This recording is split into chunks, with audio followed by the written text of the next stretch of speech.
I started programming on HOG, I want to say 11 years ago. Was that when Fantastic Four was?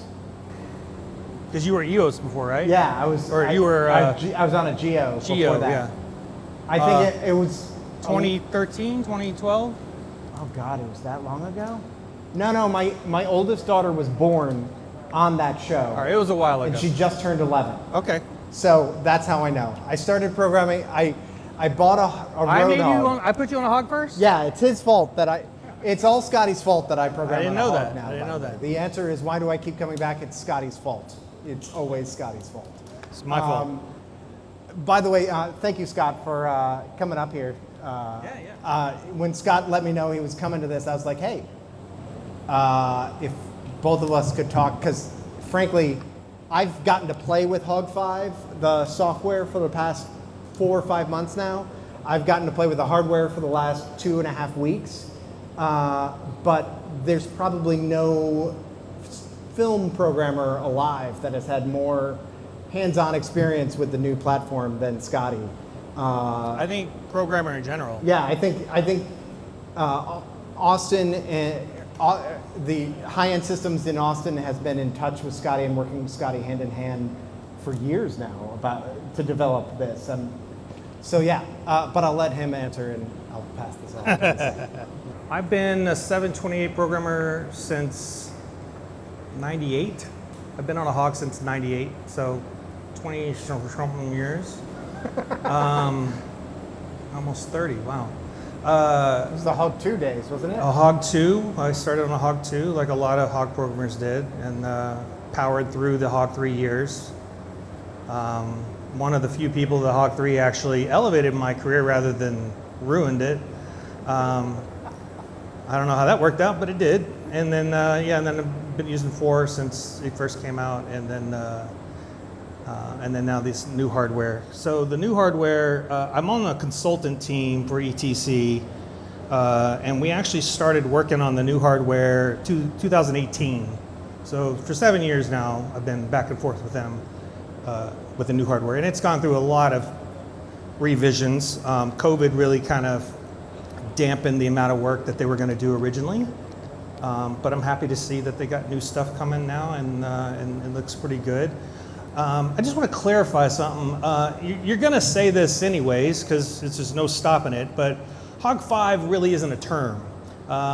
It's not really called HOG 5. It's called New HOG or just HOG.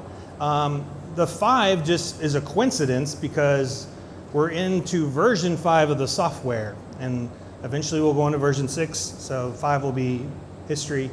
But that's why these HOGs all have different names: Stage HOG, Tour HOG, Flex HOG. Nothing's really called HOG 5, but it is running version 5 software. So just to clarify that, that's just my ADD, my OCD, whatever you want to call it. That's something I've been told by ETC, the people I work for, because I do part-time work for them. I'm actually an employee of ETC. They gave me my own laptop and everything. Oh wow, it's kind of cool. I have a gig HOG. I've been using the gig HOG for 5 months now,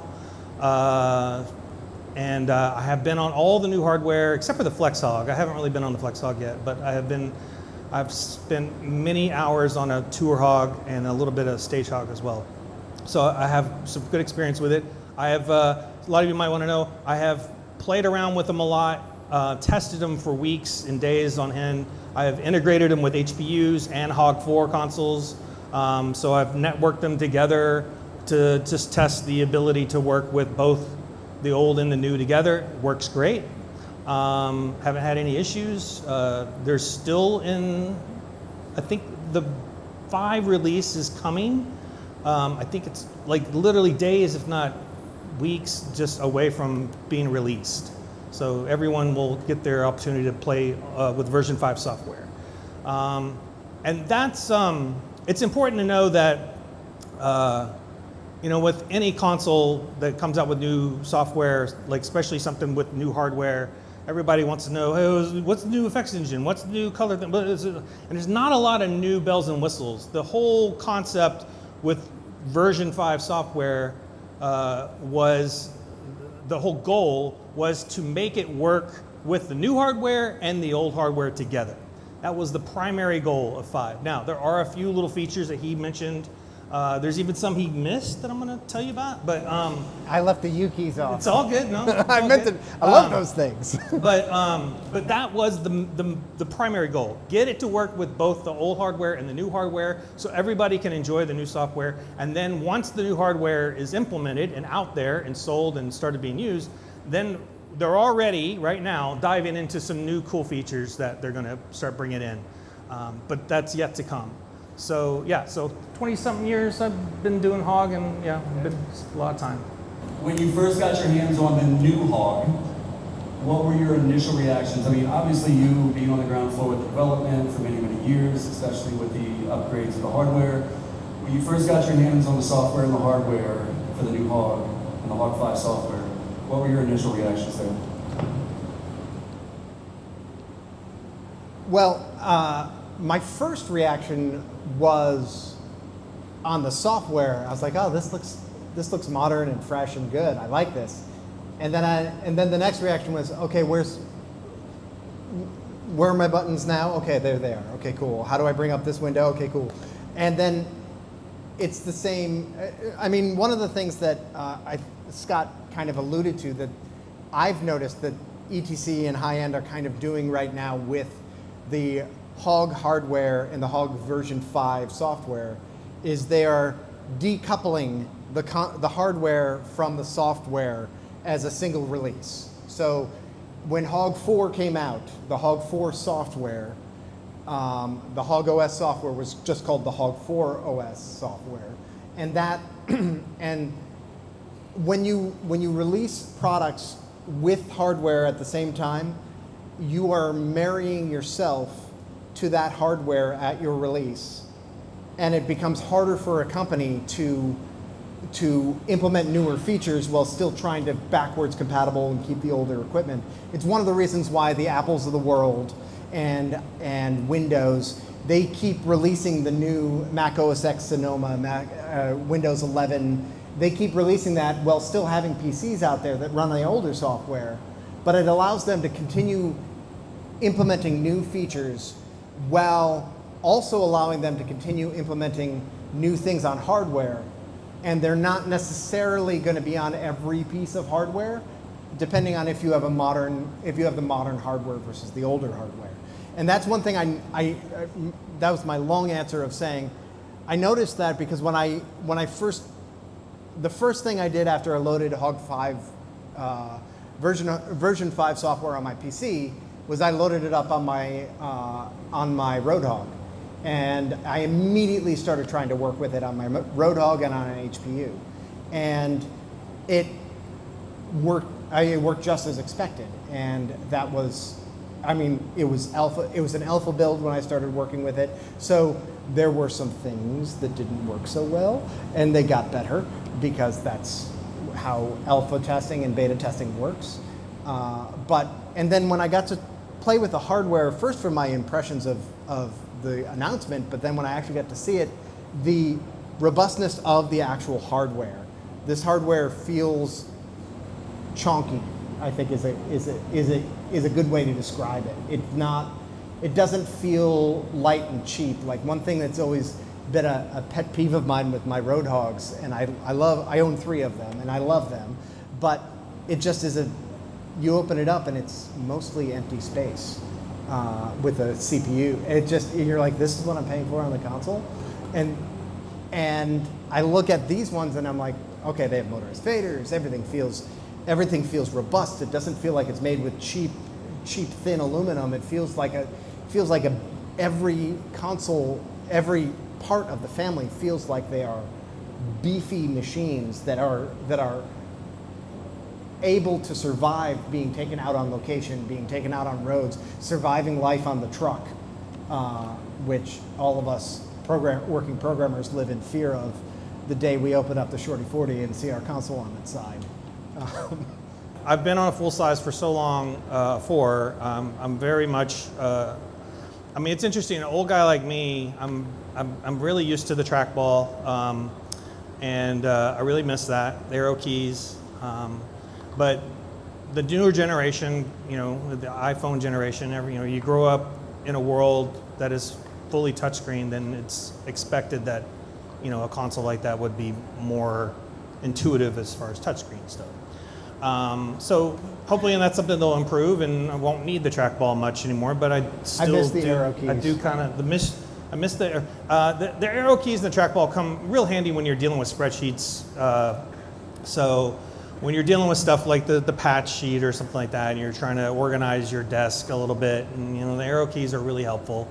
They have a pop-up drawer. It has arrow keys, and you can add a trackball. So there are ways to make it work.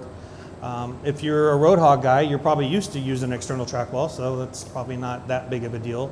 But yeah, there were some things that I was kind of like, oh, I don't know. You got to remember also, this is version 4 or 5 of the integrations of the things we were obviously when we first started talking about the new console. It was like everything goes. It's like, oh crap, this thing's going insane. And then COVID hit, and we're like, it's going to be a little different now. So.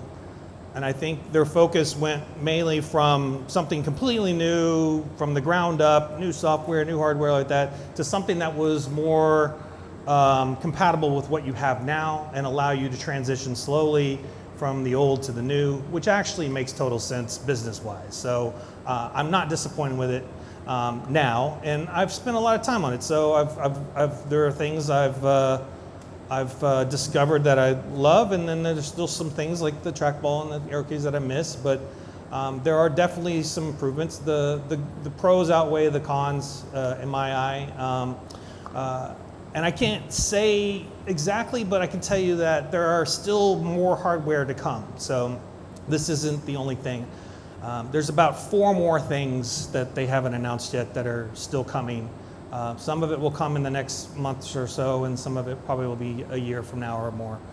But they're not done. I've seen what they're working on. It's great. The good news is ETC's fully committed with HOG. A lot of people thought when ETC bought HOG, it was like, oh, there goes HOG. It's gone. They're going to put a fork in it. It's going to go the way of the cobalt. Yeah, it's going to be done like that. And that is not. Fred, before he passed away, I spoke with him, and I asked him about the whole inquisition of buying high-end, and it was a 2-part reason. It was part 1 was they needed moving light ability. They just weren't perfecting the moving light very well, and they needed a company that has done that, and so they acquired high-end for that reason. And then the other big reason was they've always considered Ion, EOS, and all those kinds of consoles more of a theatrical console, and they really like the idea of having an event console. And that's the primary reason why they really wanted to keep HOG running, because they want to maintain having an event style console that's slightly different than EOS. Now, you can tell in the years since they have definitely borrowed code from one to the other. There are things that EOS has done that high-end has acquired. They've also taken some of that and sort of made it their own a little bit. I'm speaking a little bit more about color handling. It's definitely an EOS DNA, but it's got some very much HOG type of DNA into it as well. Speaking of that, I know a lot of people, when the color handling came out, version 4, there were a lot of people that were a little disappointed in it because it's a little too much, and they like the old style way of choosing colors and mixing colors. And in that earlier versions, and I think still in the current version right now, there is something in the patch called Cal Bypass, which bypasses the calibration of color and allows the fixture to work more like the old school way and not have to worry about the calibration. Now, the current version and the earlier versions of that had a limit of what fixtures you were allowed to do that. I can tell you right now, when version 5 comes out, every fixture now will have Cal Bypass. They've gone in and edited that code so that any fixture, no matter what it is, will be able to go back to the way it used to be if you would like it to be. So that's just a little ta-da for you. Yeah, so I've as far as first time on it, some of the things he said was a little clunky a little bit. I missed the flash keys, but I'm starting to like the keys that they added to it. Like I said, there are things I like, and there are things I was kind of like trying to figure out. So there's you know, I think there was more to love than not love. So I've gotten used to it. The more time I spend on it, the more it feels more hog-like to me. And you know, you just have to you have to adjust your workflow a little bit. The dashboards particularly, I'll tell you this. The dashboards are on the stage hog and they're on the tour hog, right? And they will be on the wing, which is one of the hardwares they're working on. But there's no dashboards on the flex hog, and you can't put the dashboards on the HPU. You can have dashboards on Hog PC. If you want to add a display that has dashboards on there, you can do that. But as far as the stage hog and the tour hog are concerned, the dashboards are the main ingredient to the hardware that will change your workflow. In some cases, extremely, but not totally. But I have found that working with the dashboards now has changed my workflow. It'll improve your workflow, and it'll also make you adjust your workflow a little bit the way you normally would. Now, a flex hog does not have dashboards, and therefore will feel a lot more like a Hog 4. So if you don't want to change your workflow at all, go with the flex hog. Like he said, it's still 64 universes. It's a great console. Everything is motorized faders now. There is not anything without motorized faders, and everything is 5 encoders. There's not anything, even the little gig hog there has 5 encoders. So you don't lose much other than just the dashboards with the flex hog, and by not having the dashboards, you will feel more like you're on a regular hog like you do now. And all 3 of the full-size consoles, meaning the Flex Dash and the Flex Stage and Tour, all 3 of them have screens on the command keys. They all have. Yeah, they have. Yeah, there's the no control, longer that the screenless control command interface key. is exactly the same. So if you look at the stage hog right now and just imagine it without the dashboards, that's a flex hog. Exactly. Nothing taken away. Just the dashboards are removed. And if you were curious about, well, where is all that stuff that's supposed to be on the dashboards at? It's called a design toolbar, and you can actually see it even on this. If you hit setup 0, it'll open the design toolbar, and you'll see at the bottom. It looks very much like the bottom of a Hog 4. You got programming keys and soft keys, and you got your playback bar on the left. So I have the design toolbar on the Hog PC. Design toolbar is accessible on any line, any of the consoles. You can actually have the design toolbar visible. But if you have dashboards, you don't really need it. So with the dashboards, you can turn that off and you don't really need it. So there you go. Yeah. All right. I said a lot, sorry. So tagging on to the idea that there's been some adjustment in your workflows, right? With some of the things that you wanted, you didn't want, whatever. So as I think they both mentioned, Scott's been using the new HOG now for about 5 months.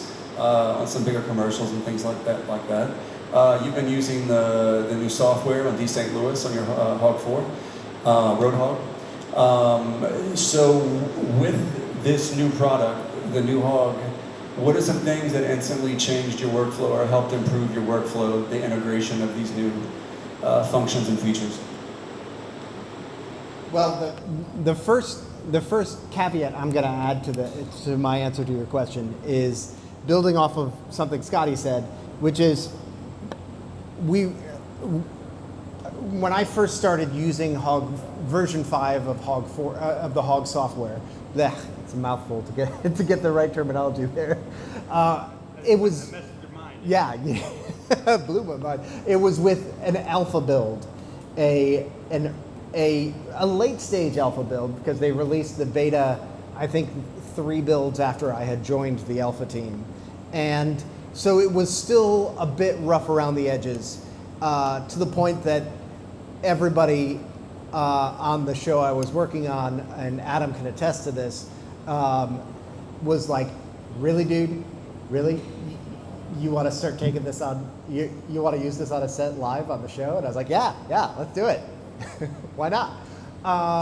So there was some crashing, and there was some gnashing of teeth, a little bit of praying to God that the system wasn't going to collapse during the middle of a take, or hopefully that when the playback process freezes up, it will not cause a problem until after they cut and I can reboot the PC.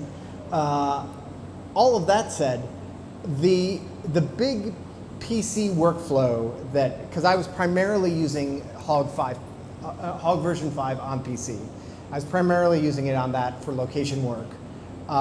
And the biggest workflow change that I did was I incorporated a additional screen to my laptop, and so that I could use the dashboards. Because I find those additional touch interface areas to be very useful for kind of yeeting the everyday use information to, as opposed to the big picture stuff, which is in my main display. So my dashboards, I keep my quick to grab groups, I can easily get to my greatest hits colors. I can easily adjust certain things. Are there some things that I would like to see them allow me to adjust directly from the dashboards? Yes. But it's incorporating the dashboards into my workflow has been a net positive that has made it a lot easier and faster for me, and especially in terms of handing a desk off when I need somebody to cover me, or just having a show file, having it set up, and then another unit's going to come in. All that information is readily available, and they have a space that they can work within that's not going to be destructive to my workspace, which is always useful when you're on a larger show and there are multiple programmers. So as far as the hardware, the function keys are improved. You might have noticed instead of a 4x3 array, now it's instead of a 3x4 array, and now it's 4x3. And they're in pairs. When you see it up there, you'll see that they're in pairs. What's cool about this now, and the pairs share a single display, which, by the way, is the same display used on the back of a Luster 3. So there's a good example of how ETC is kind of integrating their parts. So what's cool about the pairing of the function keys now, especially for commands, is that that display can represent a single cue list, and you can have two buttons, one for flash, one for play, one for pause, whatever you want to make them. Or you can split the display and make each button be its own thing, and then the display will split, and you can utilize it for more than one thing. So that's a nice little thing they did to improve that. The LCD is it's a full color LCD thing that they use in the back of the Luster, so you can get. I would imagine one day soon, I don't know how soon, but sometime they're going to start improving that to include thumbnails and graphics and stuff like that that you can add in there, which is on their list. Other things. So he talked about the on the far left. So in my mind, you have a programmer dashboard, you have a playback dashboard, just so everyone understands. Those two things don't change. You can't put two of one or whatever, and they never change. They're not technically part of the displays. They are directly tied to the motherboard. They don't go through a video card. It's a USB-C cable basically straight in, and therefore they are really an extension of the control panel. Think of it like that. They're not really a display. They don't save in views. They stay where they are, where you last left them, no matter what you do with your views or anything else. They'll always be there wherever you last left them. So in order to change them, you got to go and change whatever they're doing. But I find that and he touched on this a little bit, the playback dashboard is far more cool stuff than the programming. Programming is just basically an extension of your directories and stuff like that. And some menu options and bullshit like that. So the tint buttons though on the having the tint buttons, yeah, it's basically your tint buttons, and you put your effects on there if you want, something like that. But as far as additional new stuff, playbacks really actually have brought in a few new little bells and whistles, and you didn't touch on these, so I will touch on them. One of the cool things that he mentioned a little bit was that if you have a cue list chosen. How many of you guys are HOG people, by the way, or have been on a HOG? I'm just curious who I'm talking to. All right, about half of you. Okay, so Derek, raise your hand. Derek Page has never touched a HOG in his life. One of the cool things that is in there is content. So there's a content tab that he talked about, and therefore, when you have a cue list chosen, you have contents chosen on the tab. You can see the individual cues, and you can touch any of them, like he said, like that. With scenes and groups, the contents is even more powerful. So if you have a scene that has a whole bunch of different types of fixtures in it, and if you don't know what a scene is basically a one-off cue, basically. It's a cue list that's not a list, it's just a single implementation of a look that you can turn on and off. It works like a queue. It has a lot of the same settings as queues, as timing and all that kind of stuff, but you can't stack it with multiple scenes. It's just a single instance of something. But you can create scenes. In busking, scenes are really, really popular in busking. So if you don't know what busking is, ask me later. But scenes, obviously, you would create a look with all kinds of stuff that you have on your stage, like all these lights, would be in a scene, you'd bring it up like that. And then obviously, if you have groups, you can have group masters, which is basically an inhibitor. That's something you have even in the 4 right now. And so you can load a group onto a master, and it becomes an inhibitor for those fixtures. Now, the group can have a lot of different fixture types in it, and the scene has a lot of different fixture types in it. And when you have contents chosen, you see the individual types. It actually segregates those so you can see what's in that scene. Oh, I have VL 2600s, I have VL 3000s, I have some Sky Panel 60s, whatever. You'll see them. And those are selectable now. So you can actually select what's in that scene based on type just by having that loaded on the master. And that's for group masters and for scenes. Very powerful because, matter of fact, funny enough, when I first saw this feature, I kind of looked at them, the engineers. I said, well, this is interesting. You're basically telling me now we have the ability to see the individual stuff within a group. I go, why can't I do that with the group itself? So I've told them, I said, you need to take this code and apply it to the group itself so that I can just open a group and then see the different types of fixtures and select those fixtures well. And they were kind of like, oh yeah, I guess we could. And then with scenes, right now you can select the individual fixture types, but as we all know, there's more than that in a scene, just like in a queue. You have palettes that you use as well. You use a blue palette or red palette or the drummer palette or whatever kind of palette you're using. So that should be part of the contents as well, which is something they have taken note. So it'd be really great if you could load the scene and then see the contents and go, hey, I want to grab all the lights that are using blue. Boom, grab all the lights that are blue, change them to purple or whatever you want to do, and then you'll be done. So there's some really cool stuff with that. Another cool thing that you'll see on this is there's a tab called toggles. So toggles is also represented with scenes.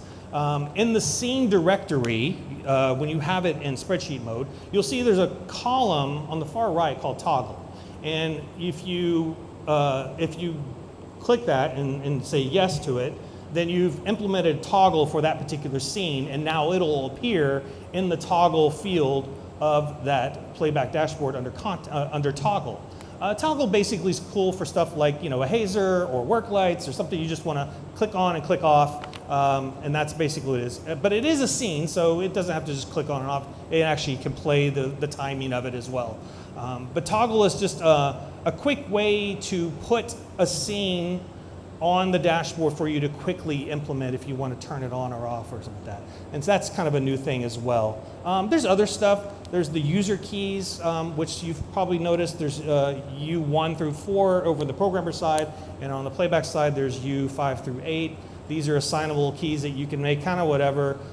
They have their limits right now. They're only within the programming area. You can't load a macro on them yet, but I think we all want that.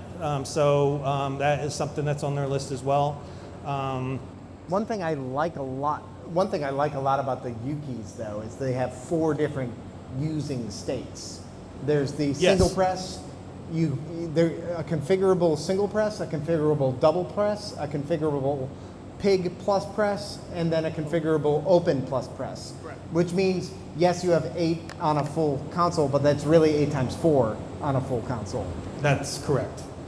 They had talked originally about getting rid of the double press in case it was something you accidentally double pressed and you meant to press it once and you pressed it twice and that could screw up your workflow, but they left it in, whatever. So I put stuff like, remember I mentioned I missed the arrow keys? Well, I have the arrow keys on my user keys, so that's another way I can use my arrow keys is with the user keys. The other cool thing that I really like in the workflow is I was a big docking fan in the 4 days. I don't know if you've used docking. If you don't know what it is, I'll tell you about it later.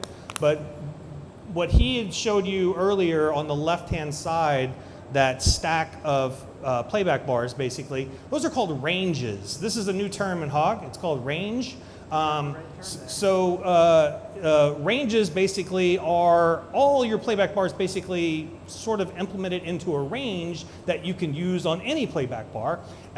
Those are the default ranges for the main playback bar, which is 0. But technically all the playback bars have a list of ranges as well. They're just not as easy to access. You have to go to the menu to change them. It just opens up possibilities for any layout of playbacks to be on any range on any playback bar. So you have playback bars still, but you have ranges as well. Within every playback bar, there are ranges. I think there's 8 or 9. There's 9, 0 through 8, I think it is. And you can touch that to jump to any range. The faders will fly to where they need to be.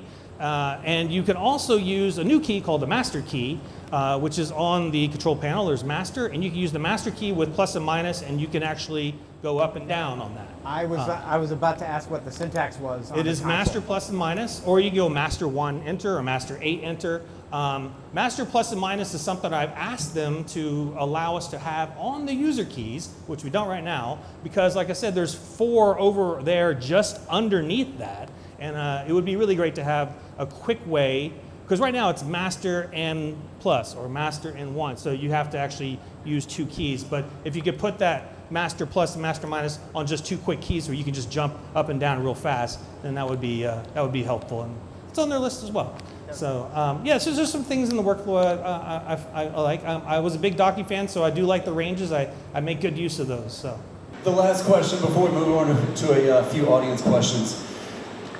Speaking to both of you, you both agree that HOG is in basically like an evolutionary stage, not revolutionary, but evolutionary stage. So what would the evolution, the next evolution of software, hardware, or both be in your mind?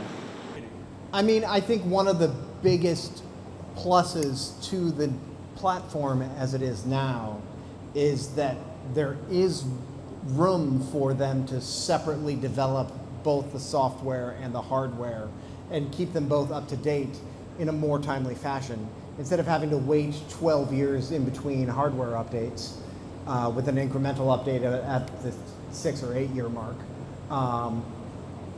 Now, with the hardware and software being decoupled from each other, they both can develop features in tandem with each other depending on what the new hardware is requiring of it. And I see some really, I mean, not knowing what is exactly on the horizon for HOG, I see some really interesting opportunities for them to further explore how the dashboard touchscreen, onboard touchscreens work, with how that's going to adjust our workflow and how, after the masses of users get to use it, how we're going to demand that it gets changed for us. But also, like the U keys, I think the U keys I didn't mention at all, but I think those are really a really nifty additional customizable tool, because one thing on HOG 4 that I always felt that I needed was more ways to customize my actual control surface. I could customize my screen as much as I like, and I could put as many things as I needed on my screens, but the control surface was a fixed set of things, and if I needed, you know, I always bitched and moaned forever that you know, the touch, suck, and knockout keys are 3 of the most used soft keys, and that they were relegated to being soft keys, but I used those commands all the time, and why couldn't I have a physical button? Yeah, I could create a macro, throw it onto a command key, and that's what I ended up doing, and it's great. But having the U keys be able to be things that, for programming purposes, I can just make them anything I need them to be is great. And that they have multiple states means they are highly flexible, so that I can use them to do different things. And I see in the future them just opening up that portion of the programming that much more. I know just from playing with the hardware, the onboard Wi-Fi is a little underdeveloped at the moment. It seems like that's coming out. That seems like something that's going to be further developed, because at the moment it doesn't quite work the way that I think it should work. but it's an interesting idea, and I'm really intrigued to see how that's going to function in the future and what's going to happen. I would like, and probably this would be something like much distant futures, because I don't think any console right now out there uses this yet, and I would like to see a 3D mouse be implemented somehow into the workflow. Yeah. But I don't think the hardware is, I mean, the software's not where it needs to be yet for something like that sophistication. I would like to see Stream Decks directly supported. So right now I have to go through a Pi through Companion, but direct integration with Stream Deck would open up all kinds of possibilities, really, because who doesn't love Stream Deck? Software, I'd like to see a timeline editor in Cube creation and Cube editing. A timeline editor with some cool stuff, like being able to do maybe have time code or music play through it, or would be kind of cool. Have that be more of a linear stripe as opposed to be a toggle list. Do a horizontal representation of what your cue list is doing in a more visual way would allow you to really edit down how your cue changes happen. So that would be a cool thing to see. All right, so we're going to take a few audience questions now, just a few. I've read through these, and the first one is from Mr. Grant Valentine, LCP, and he wants to know what desk you're buying first. The Gig HOG, absolutely the Gig HOG. That and I'm a little torn between the Tour and the Stage HOG. I have a personal preference that I hate having to, when I pull a desk out and let's just say I'm going to I'm doing a commercial and I had to throw my desk in the back of my car. I like to be able to pull the desk out of the desk and plug it in, and without having to do anything else, flip it on, turn it on, and it goes. So I've never liked headless consoles. I always had a problem with Ions back in the day when I programmed on an Ion. I hated that it took me 15 minutes to unpack all of my 17 Pelican cases with all my monitors and my mice and my mouse and my keyboard, and it was too much. And so I like the Tour HOG specifically for that. The Gig HOG is the peripheral that we all have wanted, and it's the thing that's making me eat my own words, because for years and years I've always chided people who use PC-based systems as a primary system, because PCs at the end of the day are consumer hardware. They're built for end user consumers, and consoles. Yes, consoles are built on top of the same operating systems. So the EOS system is built on top of Windows. HOG's built on top of a Linux kernel, but it's an OEM system, so it doesn't have all the additional processes that could fail, all the other things. It's purpose-built for work, and it's purpose-built for a professional application. And I always chided people who were depending on PC-based solutions for that.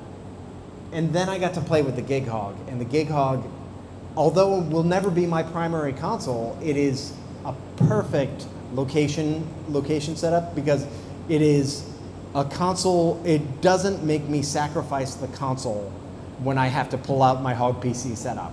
The biggest pain in the butt when I pull out my HOG PC setup, which I've been rolling with on location for a couple of shows now, is when I got a moving light and I got to move that, I got to twist that encoder, and I got to fine tune exactly where that light's going. If I don't have the encoder, or if I don't happen to have my iPad set up with Touch OSC, having a physical encoder, having those handles, those critical things that only a console control surface.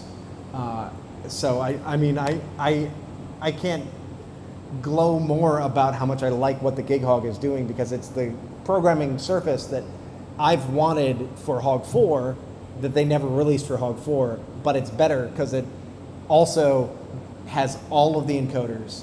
It only has 5 handles on it, but they're all motorized, so I can quickly switch between, what is the new word for the ranges. I can quickly switch between the ranges to be able to get all of my faders easily accessible. So I think, that's a Tour and a Gig HOG. The Gig HOG is fantastic. It really is a well-made. I told them the moment I saw it and started messing with it, they were asking me my opinions about all the different desks, and I said, Gig HOG is going to be your number one seller for sure, because it does give you so much. It's the best wing they've ever made, by far. It's better than the EOS wings. Yeah, it's a really, really good wing. I don't know how much he's told you about it. Let me just talk about it real quick. So, if you don't know already, there's one single USB-C cable now that you just run from your laptop to that. And that single USB cable is the only cable your laptop will need. It will not need a charging cable, because the USB-C will be charged from the Gig HOG. It will not need any network cables, because using the USB-C cable, now you've created you've opened up the two network ports in the back, fixture net and hog net, coming from the USB-C cable. So everything goes to the Gig HOG, and the only thing that goes to the laptop now is just that single USB-C cable, which is really clean and fantastic. Also, the timecode widget. The time code's on there, yeah. The other thing I mentioned, the ranges. So with all the other desks, the ranges obviously are banks of 10, because you've got 10 faders for all. But this actually has 5. So you'll notice that when you go to your ranges, you'll have a 0.5. So you'll have 1, 1.5, 0.5, 0. And when you use master plus and minus, it'll go in every 0.5. And we see this new hardware. The natural question is, what do we do with our HOG commercial files? And what is the best way to take what we already have? We want to move. Everyone loves the Gig HOG. Some of us have HPUs, right? So we're already kind of halfway there to HOG 5. So what does that workflow look like with forward compatibility with our existing HOG commercial files?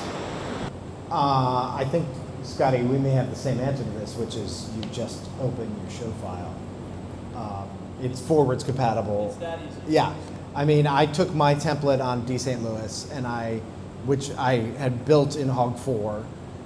If you're using HOG version 4.0 and above, it should be absolutely no problem.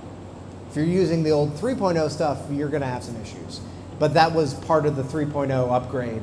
4.0, for those who don't remember, is when they introduced the new color handling, and they had to do a lot of under the hood changes, and basically how every fixture is built on a code level is completely different, because they had to be able to implement all of the color handling.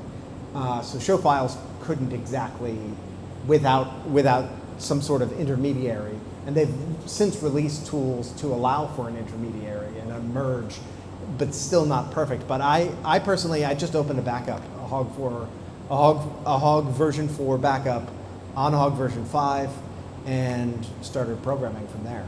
It's just like any other software update. Thank you again, Elton and Scott. Everybody give them a round of applause. I appreciate them.